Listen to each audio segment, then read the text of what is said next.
ओम।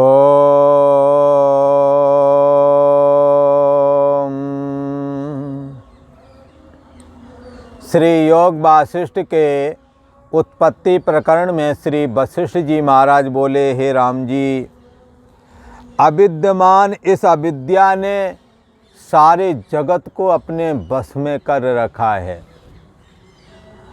जो विद्यमान ही नहीं है वो विद्यमान हो करके दिख रहा है।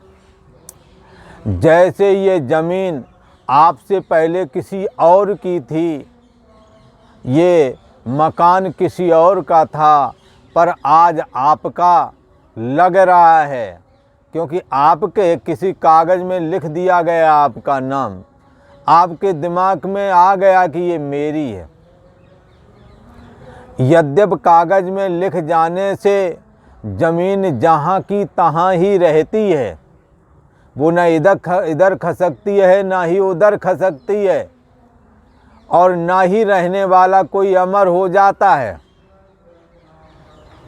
तो भी एक साधारण आदमी जिसके नाम पर नहीं है ज़मीन, जैसे वो ज़मीन पर रहेगा वैसे ही वो भी रहेगा, वो भी इसी पर चलेगा, पर एक अभिमान हो जाता, ये मेरी है। ये जो मेरी का अभिमान हुआ है, ये अविद्यमान ही विद्यमान होकर के दिखने लगा। इसी प्रकार से बहुत सारी चीज़ें से संसार में हैं जो हैं तो संकल्प मात्र। जैसे ज़मीन मेरी है, ये केवल मन का संकल्प है। जन्म से पहले भी तुम ज़मीन नहीं बनाई थी तुमने कि यहाँ मिल गई हो तुम्हारी वाली। मरण के बाद में भी तुम लेके नहीं जा सकोगे, वो तो जहाँ की तहाँ रहती है, पर एक संकल्प है, ये मेरी है। इसी प्रकार अन्य पदार्थों में भी लगा लेना चाहिए। संकल्प का कोई रूप आकार नहीं है, वही जिसका रूप आकार नहीं है वही रूप आकार के तरह हो करके दिखता भी है।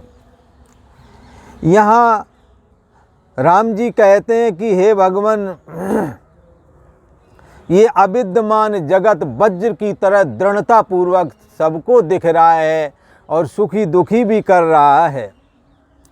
यह सब जगत भगवान असत रूप है और सत्य की तरह दिख रहा है।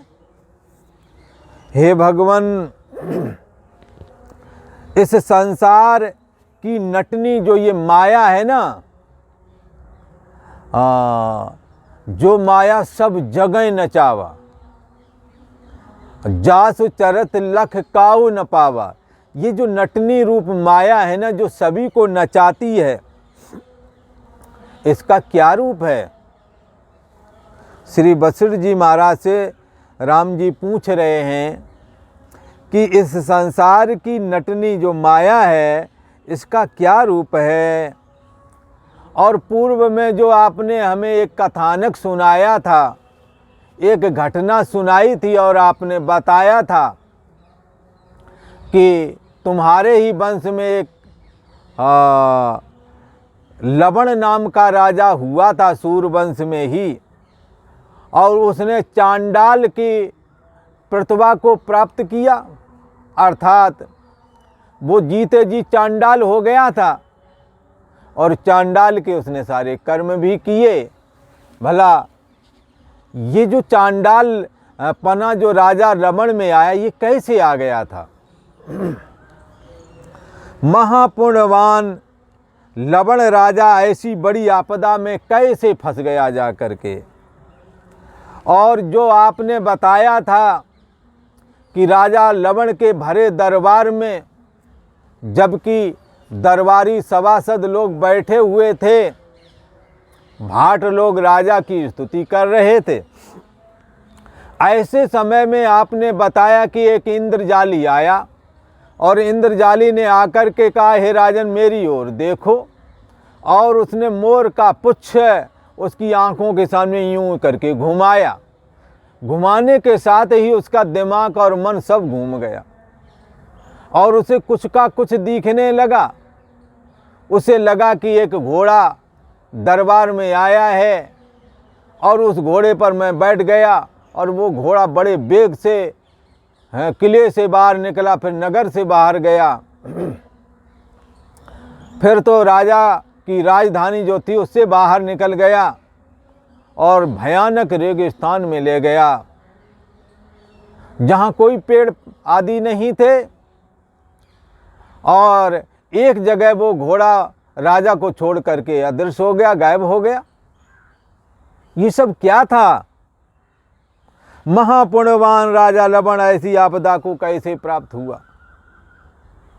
रेगिस्तान में छोड़ दिया, वहाँ किसी तरह गया, एक जगह पेड़ कुछ दिखाई दिए, वहाँ गया, वहाँ भीलों की बस्ती मिली, चांडाली मिली। उसने कहा, इन्हें भूख लग रही थी, कई दिन के भूखे थे, ना नींद आई, ना सोने की जगह नहीं मिली, नींद भी नहीं आई, भूख तेजी से लग रही थी।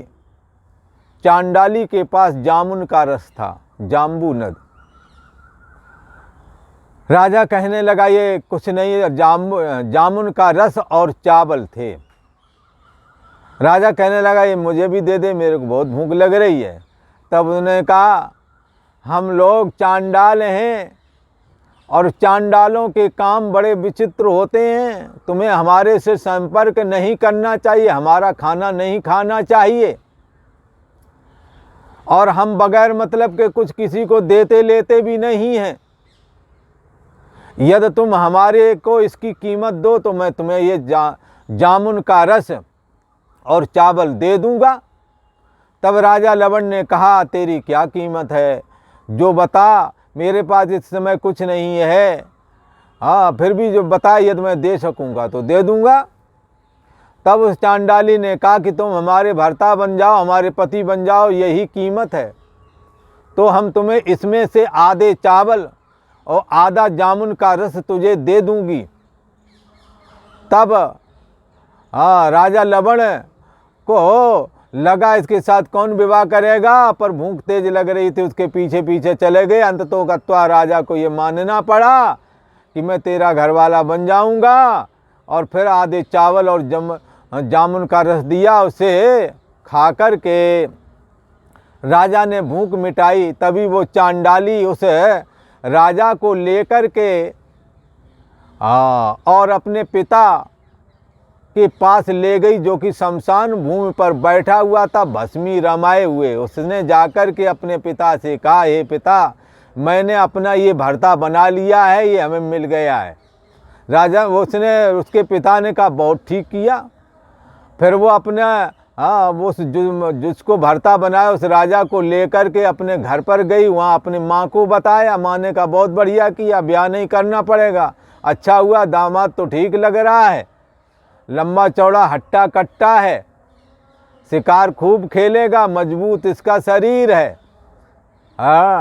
इस प्रकार से वहाँ रहे और 3 लड़के 3 लड़कियाँ पैदा हो गईं।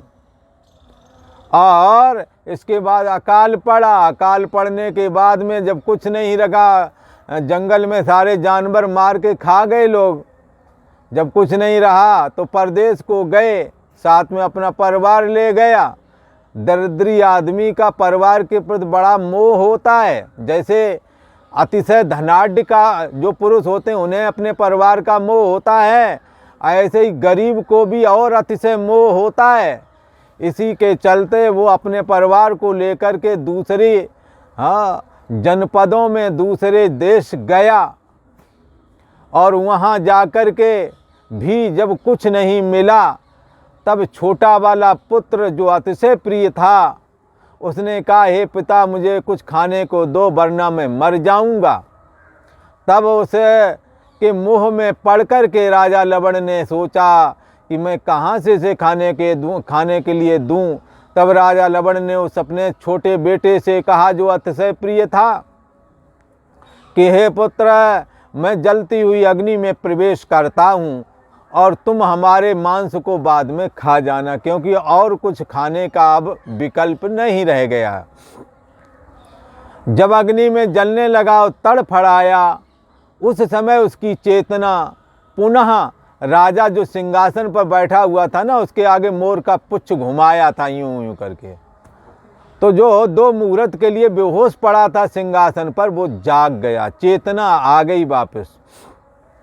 बेहोशी खुल गई, तब उसने देखा कि मैं तो अपने दरबार में बैठा हूँ और मैं एक राजा हूँ, मैं कोई चांडाल वांडाल नहीं।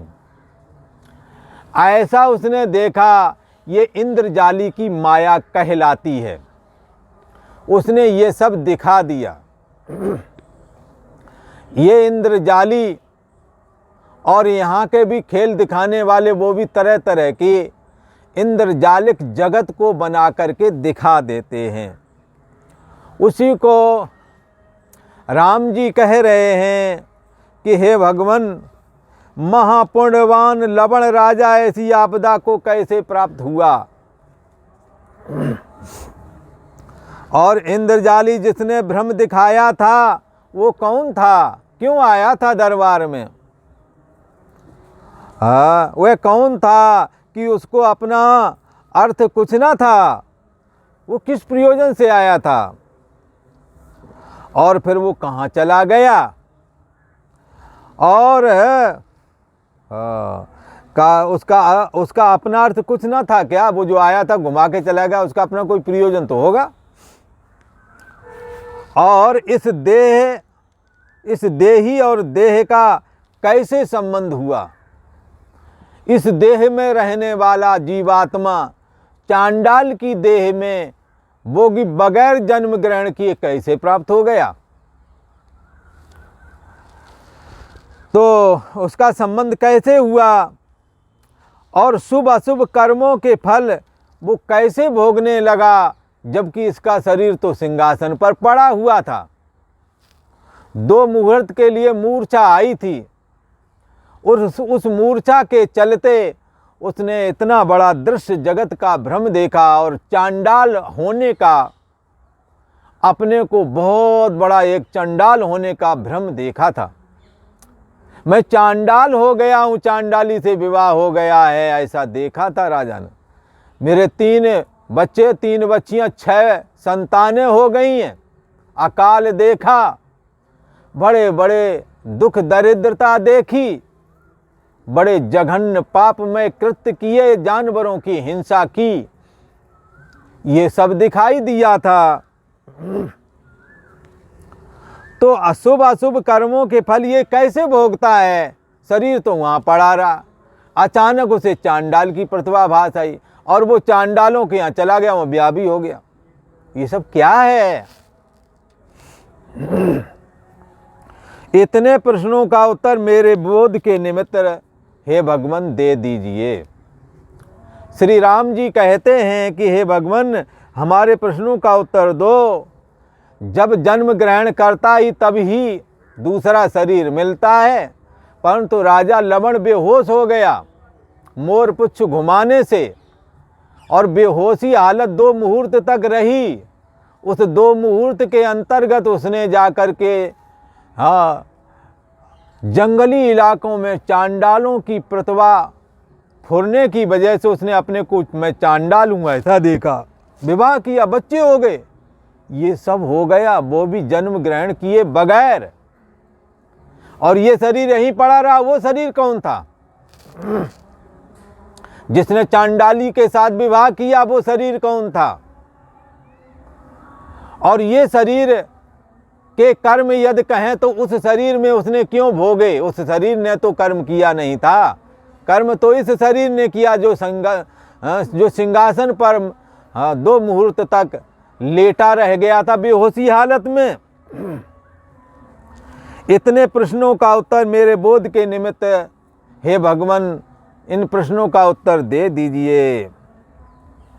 श्री वशिष्ठ जी महाराज बोले, हे राम जी, यह देह, पहले तो इस रहस्य को समझो कि ये देह भी अपने आप में कोई वजूद नहीं रखती। जन्म से पहले नहीं और मरण के बाद में भी ये देह रहती नहीं है। वर्तमान काल में भी प्रतिक्षण बदलती रहती है।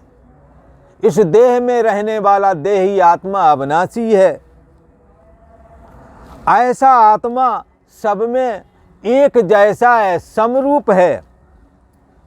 वशिष्ठ जी महाराज कहते हैं, राम जी, यह देह काठ और मिट्टी के समान जड़ है।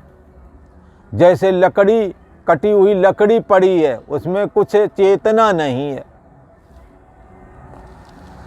और मिट्टी का ढेला पड़ा हुआ, उसमें भी कोई चेतना नहीं है। ना वो अपने को जानता है, ना ही दूसरे को जानता है। ऐसे ही राम जी ये देह भी है, ये अपने को भी नहीं जानता, दूसरे को भी नहीं जानता। इस शरीर के अंदर रहने वाला जो जीवात्मा है, जो चैतन्य सत्ता ब्रह्म का प्रतिबिंब है, ये जीवात्मा यही देह को संचालित करता है। यही देह जड़ देह में चेतना फूंक देता है और असत देह में भी सतपना भाषित होने लगता है। जैसे नकली अंगूर खाने के मतलब के नहीं होते, ऐसे ही यह शरीर भी सदा रहने वाला नहीं है। इसमें सदा रहने की इच्छा नहीं करना चाहिए। ये स्थिर नहीं है, ये दिखता भर है, परंतु जड़ता की दृष्टि से ये जैसे लकड़ी जड़ होती है, मिट्टी जड़ होती है, ऐसे ये शरीर भी जड़ है, जो अपने को भी नहीं जानता, दूसरे को भी नहीं जानता।